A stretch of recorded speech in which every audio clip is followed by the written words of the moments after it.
అత్యంత శక్తివంతమైన సౌందర్యవతి అయిన లలితా త్రిపుర సుందరీదేవి ఎలా జన్మించారో మీకు తెలుసా? మన్మధుడి భస్మం నుండి పుట్టిన బండాసురుడు లోకాలను పీడిస్తున్నప్పుడు దేవతలందరూ కలిసి మహాయజ్ఞం చేశారు.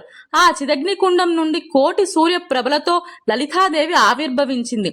శ్రీచక్రరాజుని అయిన ఆ తల్లి బండాసురుని సంహరించి లోకాలకు శాంతిని చేకూర్చింది. ఆ ఆవిర్భావ దినమే లలితా జయంతి. లలితాదేవిని ఆరాధించటం అంటే సాక్షాత్తు ఆదిశక్తిని పూజించటమే. ఈ రోజున అమ్మవారిని పూజిస్తే దారిద్ర్యం తొలగిపోయి ఐశ్వర్యం లభిస్తుందని భక్తుల నమ్మకం. ముఖ్యంగా లలితా సహస్రనామ పారాయణం చేయడం వల్ల ఇంట్లోని ప్రతికూల శక్తి పోయి ప్రశాంతత లభిస్తుంది.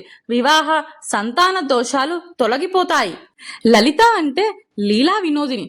సృష్టిని ఒక ఆటలాగా నడిపించే కరుణామయి ఈ తల్లి.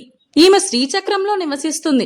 శ్రీ విద్యకు అధిదేవత, జ్ఞానాన్ని ప్రసాదించే తల్లి.